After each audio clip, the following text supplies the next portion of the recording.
Hello YouTube, this is Morgan Bannon or ASP Prime. I am the super moderator for Avatar The Last Airbender Online.com, the Avatar The Last Airbender and The Last Airbender Legend of Korra fan site. And I'm here today to do the episode commentary for 108 Winter Solstice Part 2 Avatar Roku, which is the second part of the two-parter, which is the Winter Solstice two-parter. And this episode picks up immediately after the cliffhanger ending of Part 1, The Spirit World.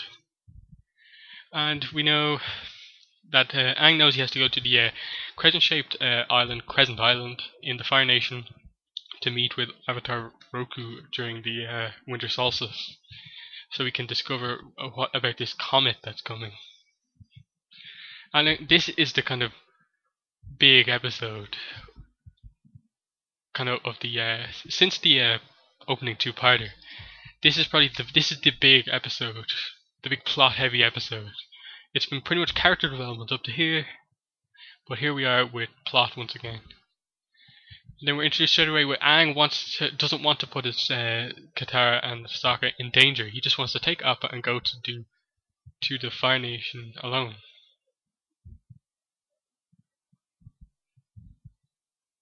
And there's the first kind of hint of that Katara really likes Aang. We don't know if that is because she likes him yet in the kind of relationship sense, or is it just that she still considers him family.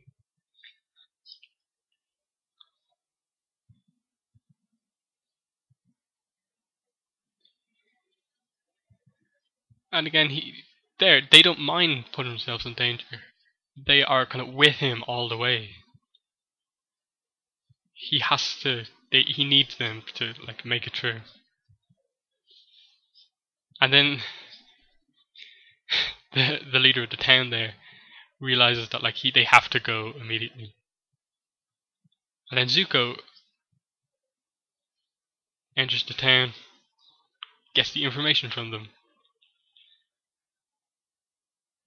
which starts this amazing sequence of events here, where Zuko is chasing Aang on Appa, and they're heading towards Commander Zhao's blockade.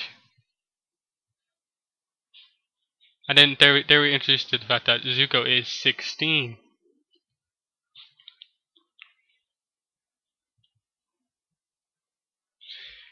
And there's just how bad the banishment is. He can't return to the Fire Nation, so he can't come back into Fire Nation waters yet. And then here's what I was saying in the kind of second commentary about how he talks kind of bad there about Ozai. He's not the understanding type.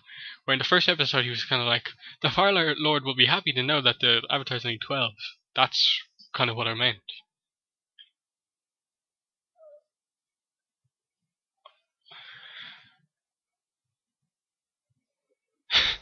And then that just kind of gives you the hint that what exactly is that fireball made of? LOL. And here's the amazing chase scene again. It shows off the action animation, not in a bending battle. Hot stinker.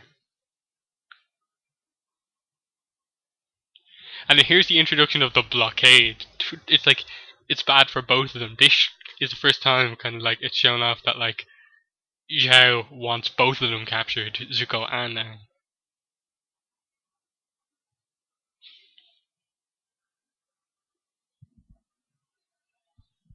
And they both kind of realize it's all based on what will Aang on Appa do? They have to run the blockade, which means that Zuko also has to run the blockade because he's so intent on capturing Aang. It's just such a well constructed episode in that way, the kind of how the plot is.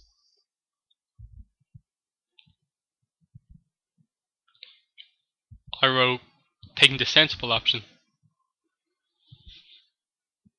And here we're introduced to Zhao again after we haven't seen him for a while. And just how kind of confident he is. Oh yeah, I'm gonna get 2 birds with 1 stone.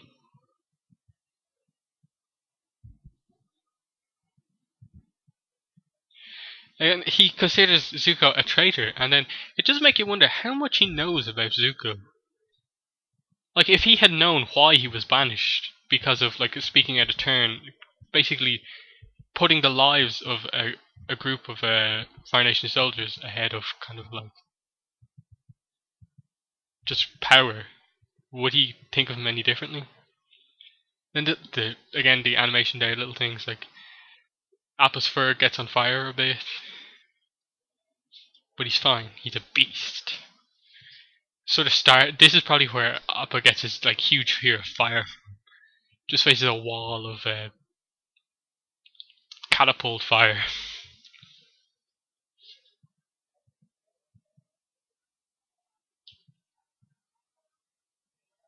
And then how Zuko's engine's being hit and all the smoke they put up, how that affects the plot later.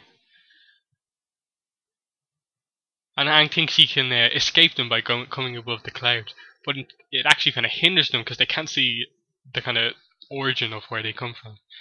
Then we see Sokka like fall off Appa.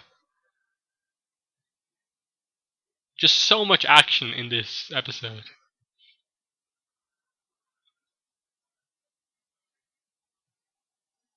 Sokka is just barely saved and gets smashed in the face with a fish.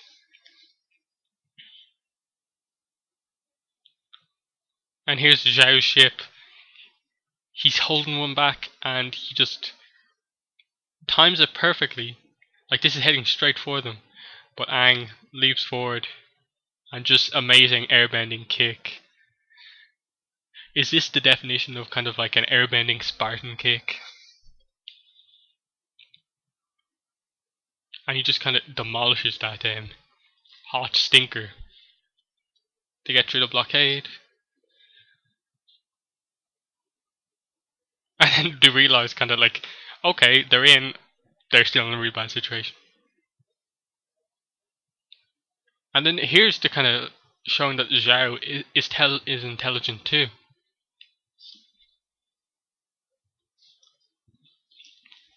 In that Zhao doesn't really know kind of the Avatar's aim, but Zuko sort of does, because he interrogated the city in the first episode. No, at the start of this episode. So Zhao is really like cleverly using that knowledge to his advantage. He lets Zuko through. He's going to follow Zuko, and there's the Crescent Island that we see.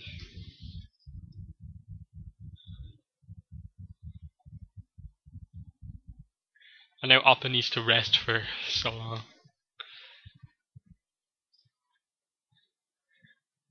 And then Sokka thinks that Katara is caring about him and his tiredness. I was talking to Momo. Again, this is how kind of Momo is like always sort of referenced, even if he's not like that important to the scene.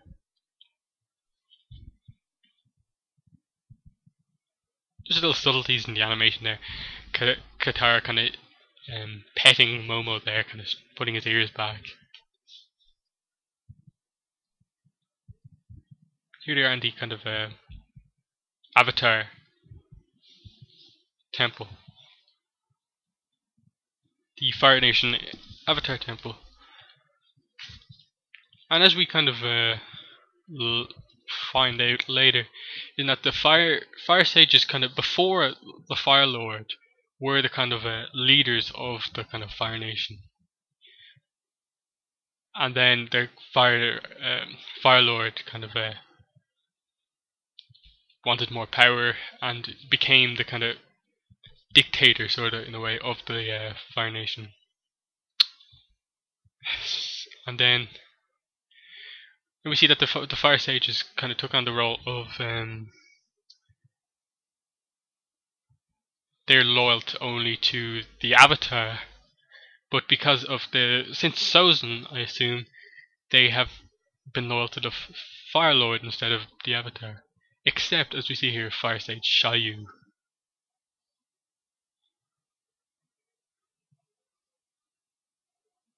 And also An interesting thing about Shayu is that his I'm probably going to get this wrong. Grandfather, Fire Sage Kaja, as we see in Escape from the Spirit World 1, Roku, he helped Roku master the Avatar state.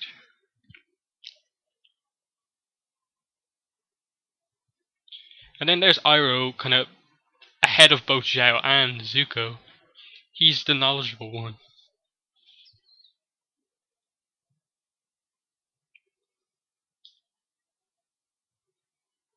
And then we see that Roku in the Avatar state took down the this temple before, and he was tasked with rebuilding it. Hence, where this kind of line of he formed it out of the magma came from.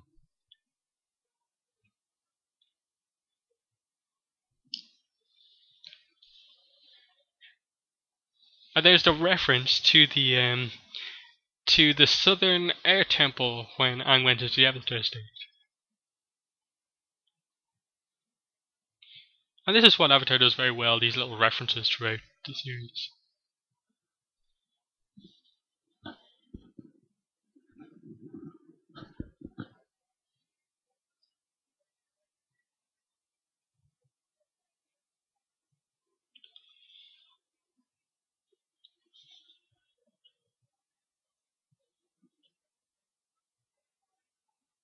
There's the first thing we get about how the war began, Fire Lord Sozin.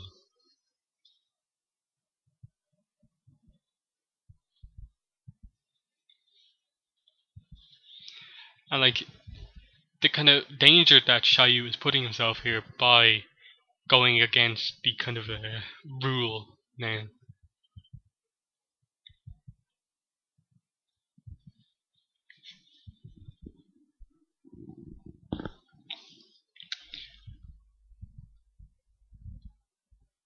And here's another one of these doors, as we saw in the Southern Air Temple.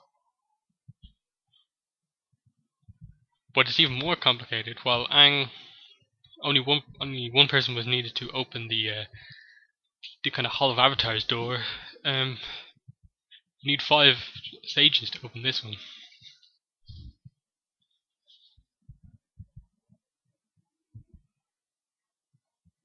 And then here's Sokka's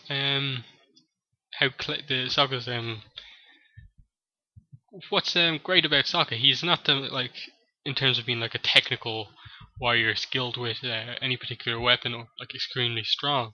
He's the more intelligent when he comes up with the plan. He is kind of, as they say later episodes, the idea guy. He's the inventor.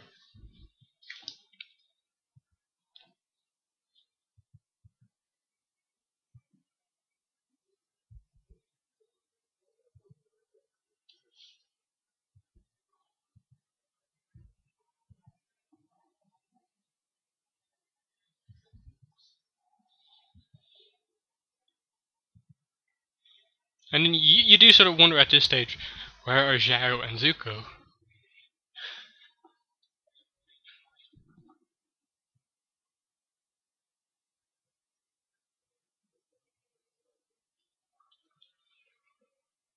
Sokka's plan fails, but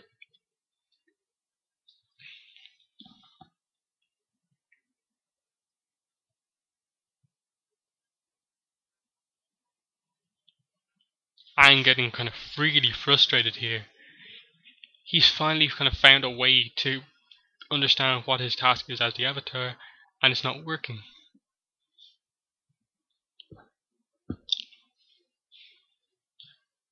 And this is where kind of Katara and Katara and Sokka, as we see in the episode of Avatar Day, they are like a great detective team. Katara here helps Sokka's plan by saying like he thinks it works, and they use Momo to make it believe that they're in there already.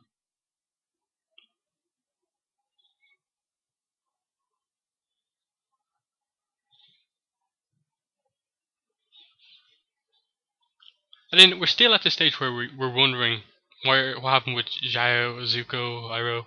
Where are they? There the door opens, and it's just Momo who got in through the kind of blast ports.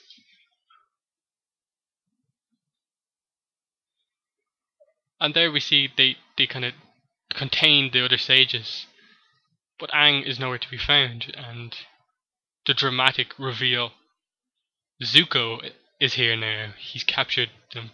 Everything is reversed.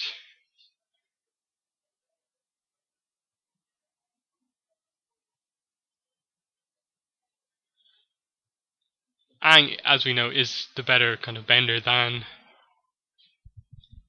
Zuko, and easily escapes that, and just about makes it through before the door closes. Made it in time. And then the music kind of changes here, just there as we said, like low. And the music of Avatar, especially when there's anything to do with the Avatar, and specifically the Avatar stage, does this great job of making it seem like the kind of ancientness and mystique, in a way, around the Avatar. It is an ancient spiritual being, while it is a human. And that line there, Avatar Roku doesn't want us inside. He is kind of like shuttered from the spirit world. And here the light hits the kind of eyes of Roku and triggers it. And here we see the spirit world really for the first time. And we're introduced, like he has a little sense of humor there, and it's just great. He's not like really serious, like where have you been 100 years? He's just, makes it light of it. He knows kind of that it is difficult being the Avatar. And then here's Zhao enters the fray. And again, he just has this kind of cockiness to him, where like he thinks he is in control of everything. And he just kind of like toys with Zuko the whole time. Even after like Zuko beat him in the Agni Color. He just can't accept that like Zuko beat him.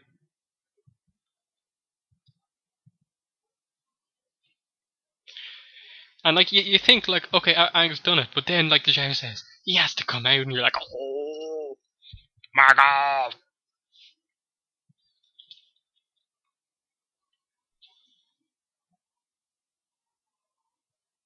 And then we see there that it was Roku's dragon.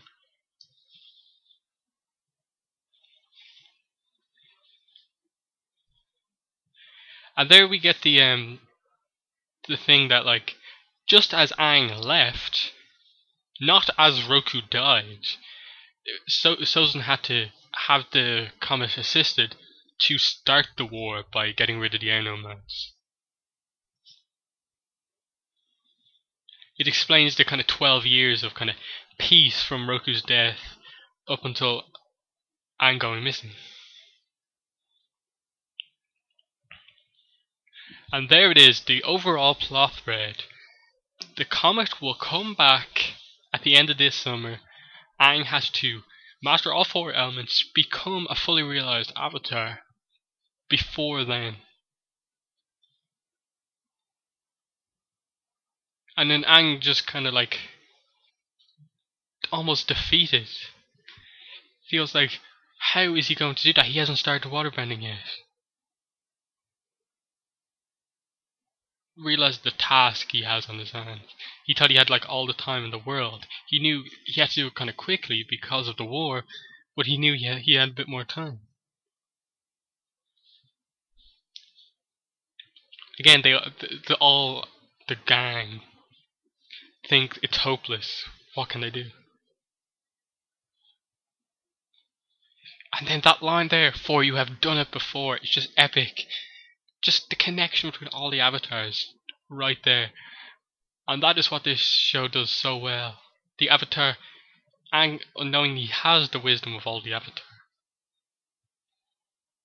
I'm a part of you. He will find a way. He's kind of mysterious, yet telling them like, you are the Avatar. And then just sets it up perfectly. He has such a task to beat them, even get out of here. And then the Avatar's type of voice is just like, oh! And you're just like, yes! And You know, Roku gets him into the avatar state, and it's this interesting thing where like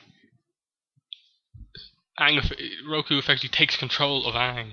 He is the avatar now once again, and like everyone is stunned. Like Xiao just looks absolutely petrified. Just massive fire blast. That's how powerful the avatar state is. He can instantly melt the chains without burning the people. He's gonna take down pretty much the whole island.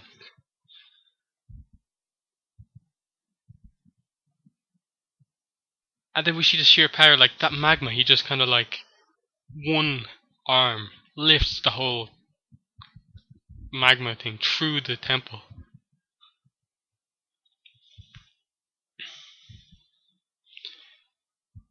The solstice passes and Roku Aang comes back. And we just see kinda like how much being in the kind of defensive mechanism of the avatar state kinda like affects Aang. It takes a lot out of him.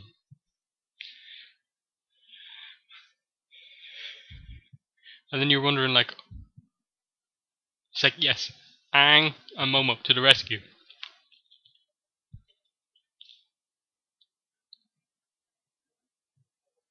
And then you just see Momo with the kind of fire stage hat that he stole from the one that he kind of like held in place for Aang to run in. And we see there that he's missing the hat because Momo has it. And then Zhao kind of just won't admit that he was kind of did anything wrong. He puts all the blame on the fire sages, not just Xiaoyu for like being the one who betrayed him. Then we get this into a nighttime sky music again. A full moon this time. You know, it was crescent, but now it's full. And they sort of realized the magnitude, gravitas behind the situation they are in. Like, there's only a few months. They got out of that situation. That has been 108. The Winter Solstice Part 2, Avatar Roku. The kind of big kind of plot episode after the opening. And next is 109, the waterbending scroll, where we get Aang learning some waterbending for the first time from Katara, and we just kind of get the contrast between those two learning together.